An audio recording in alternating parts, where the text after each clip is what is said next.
Dober dan, en prav lep nedeljsko-počitniški pozdrav. Tole je bonus video za vse tiste, ki vas zanima, kako preživljam dopust. Če želite, lahko greste z mano na sprehod v glavno mesto vzhodne Flandrije, Gent.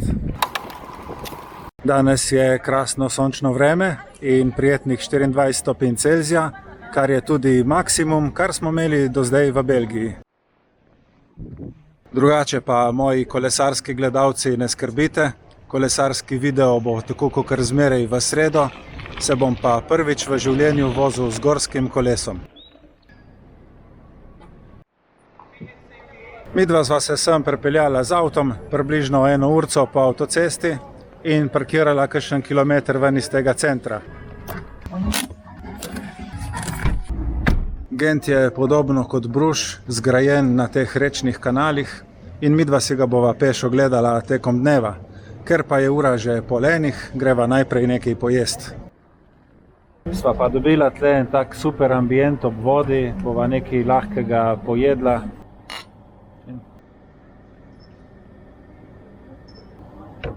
Po ogledu jedilnika sva se odločila, da bom jaz imel pečeno tuno s česnovo omako, rižem in zelenjavo.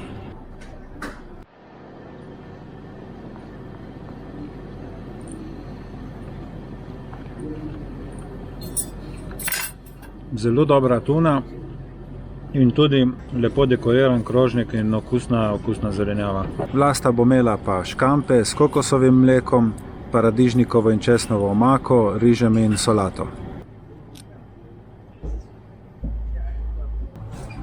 So dobri škampi? Super. Okusni. Za sladico pa sva si izbrala še jabolčno pito in lešnikovo pito.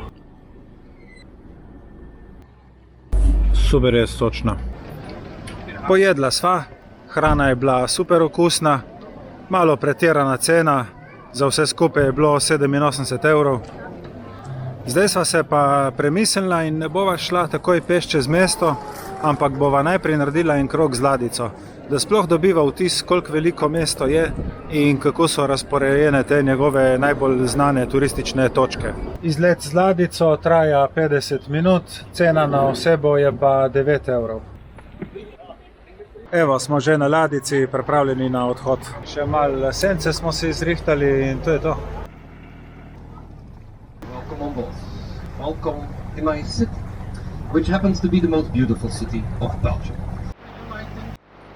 Voznik nam je med vožnjo povedal, da je v Gentu 246 tisoč prebivalcev, tem pa se med letom pridruži še okrog 80 tisoč študentov. Povedal je, da je voda približno 2 metra globoka, od tega so 1 meter samo kolesa. Vsako leto pri čiščenju poberejo ven par tisoč koles. Taka vožnja z ladjico je super, ker spotoma vidiš res dosti zanimivosti, potem ti pa še voznik pove pol v šali, pol zares kakšne detajle, ko jih drugače ne bi nikoli izvedel. Vožnja z ladjico tukaj je cenejša kot v Bružu, tam daš 12 evrov za 30-minutno vožnjo. Nasplošno se mi je zdela tukaj dosti bolj pristna izkušnja, šoferja smo poslušali v živo, ne pa z kakšnega vnaprej narejenega posnetka. Vmes je naredil še nekaj valov za 2 zaljubljenca v čolničku. V glavnem, tako je bilo precej zabavno. Super, ogled z ladjico se zdaj končala, zdaj bova šla pa še na en sprehod po mestu. Prvošla sva si tak miren, sproščujoč sprehod v senci, tukaj ob reki, kjer smo se prej vozili. Zaenkrat je prav čudovito. Opazili smo tudi, da ima Gent svoj tramvaj.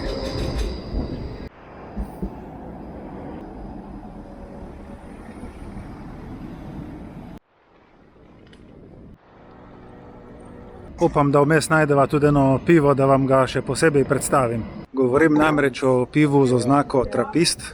Jaz sem za to pivo slišal prvič, ko sem prišel tle v Belgijo. Od vseh tisočerih pivovarn na svetu je samo 11 takih, ki imajo dovoljenje, da dajo svojemu pivu oznako Trappist. Od tega jih je 6 v Belgiji. Da si pivo prisluži to prestižno oznako, mora izpolnjevati več strogih pogojev. Prvi je ta, da ga izdelujejo izključno menihi iz redu trapistov.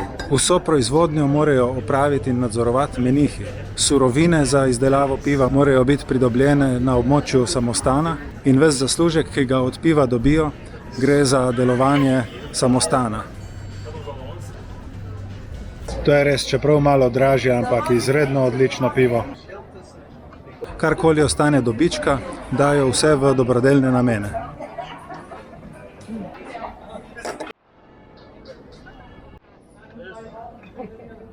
Yes, sir. Here you go. Just €6 then. Okay, thank you.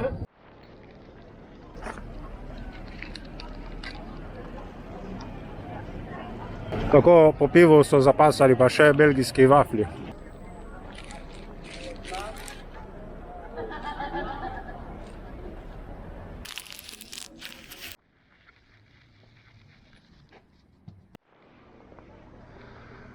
Po pivu in vaflju midva zdaj zapuščava Stari Gent.